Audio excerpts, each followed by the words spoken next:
Hi, my name is Jose Elizondo. Um, I was born in a small town in Mexico where I grew up to a single parent, and um, I I kind of just made my way from there. When I was a small kid, I always had big aspirations in my life.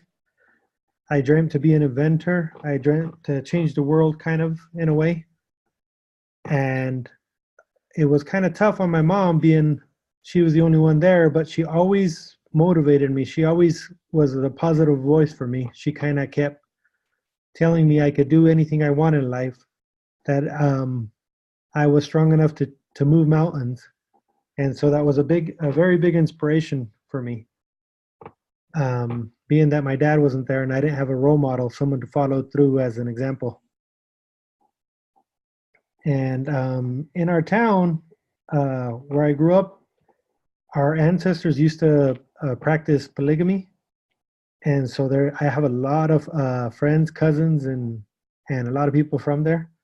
It's just kind of a background from there, but it always going out. I knew I wanted to make a change, something a big change in life. I wanted to help, and I wanted to change the world in some kind of way, just make a difference.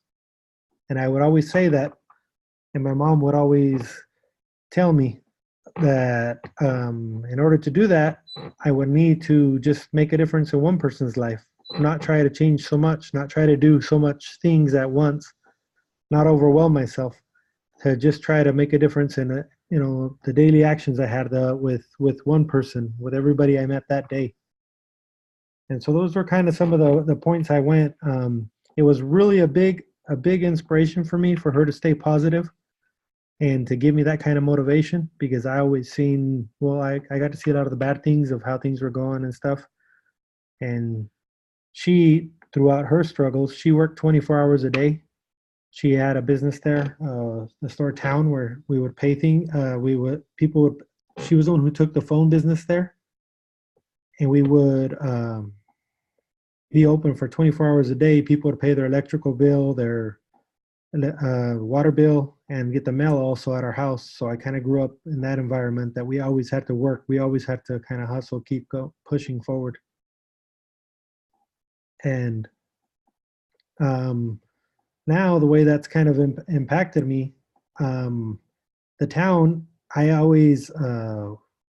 was always going to our town, kind of had a focus that they wanted us going to their schools, to their things, kind of. And I felt like I was a little bit of a part of that. I didn't want to follow in those traditions. I disagreed. I knew at a young age that I disagreed with the polygamy, the way I seen some of my friends growing up. I had one of my best friends who had his parents, who lived it. They were always kind of fighting and comparing what one kid got compared to the other kid, and it didn't sit well with me. And I just knew that there was something different. Luckily, my mom always told me to try to explore and look, just try different churches, try different things, try different schools, and gave me the power of choice, I guess you could say, to where I felt like I can actually choose and see the difference, and ask her why do they do this and why do they do that. And but at the same time, that kind of always felt made me feel kind of like I was a little bit more of an outcast, more of a something from the aside from there. Even though my friends never once made me feel that way, it's just I grew up kind of feeling that way. And I think it's real important for people. Sometimes we get focused on different stuff, is to be able to just have a clear mind and choose to try different things, to see stuff. But at the same time, that town has made me who I am, because everybody there pushes. They strive so hard.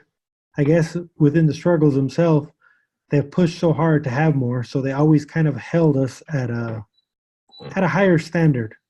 Kind of, if we wanted to push, it was either they were super supportive or they were super critical. We'd go do things like a simple Friday night dance where people would get together, and we're all sitting back and, oh, look the way he's doing it and all that. And so it kind of made you scared. Either you wanted to, you go all in and do it and you were cool, or hey, you're going to look goofy and they're going to make fun of you all the time. So that kind of had a little effect in my life, to where I didn't want to kind of push all in on certain things, because I felt like it was, if I failed, I was going to let them down. So I've tried different things, aspirations in my life. I've tried different businesses, and I've pushed to have some successful. I ran a successful construction company, and where I grew real big is all when the housing crisis fell. That kind of took me with it. Really, was a lack of my education on how to get through those kind of things. And I've fallen. I've ran into a few things. After that, I didn't realize I kind of fell into a small depression, to where I just didn't really want to push. I was kind of in a little comfort zone, a little bubble where I didn't want to be touched. And so I didn't really push. I kind of stayed away from stuff. I kind of just didn't hang out much. And then later, I was recommended by a friend to follow Ty Ty Lopez, his 67 steps, and I just started learning, and it just kind of pushed me forward, kind of on how it kind of pulled me out of it. That I got to invest in myself. I got to keep pushing and going, and it just got my curiosity, to where I just started taking on courses and taking on a bunch of stuff, learning. I became certified as a marketing strategist. I pushed myself up. I started a business helping restaurants to grow their business, and I kind of just pushed along the way. But I still didn't know what, and I just knew that I needed a mentor, somebody who's kind of been through it. And after that, I was lucky enough. I went to a marketing event in LA, and I was all excited meeting some of my mentors, and I seen Forbes Riley there. I didn't realize what was her message or what she was about. I was getting to hang out with my mentor. I went outside and just had a one-on-one conversation, and I missed Forbes' complete call. I think Chuck was there too, because I remember seeing him at a glance.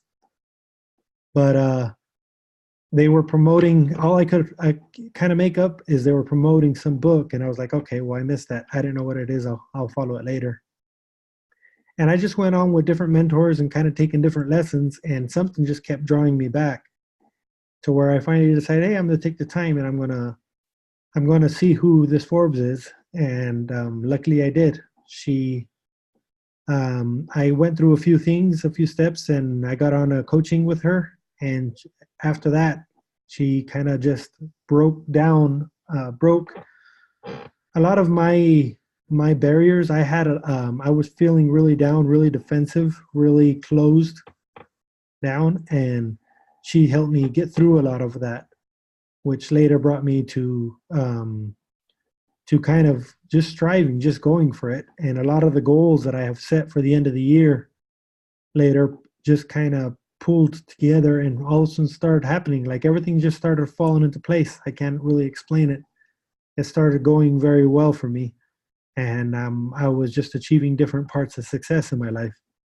And I just been drawn ever since. I mean, it's been an amazing journey. I feel like I'm learning new things. I'm finding more things about me, and I'm able to do that, and I'm excited to see what's next.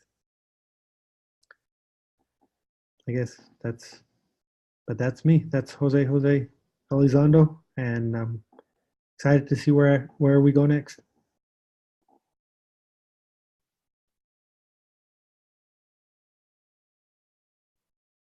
Sorry, I was trying to pause.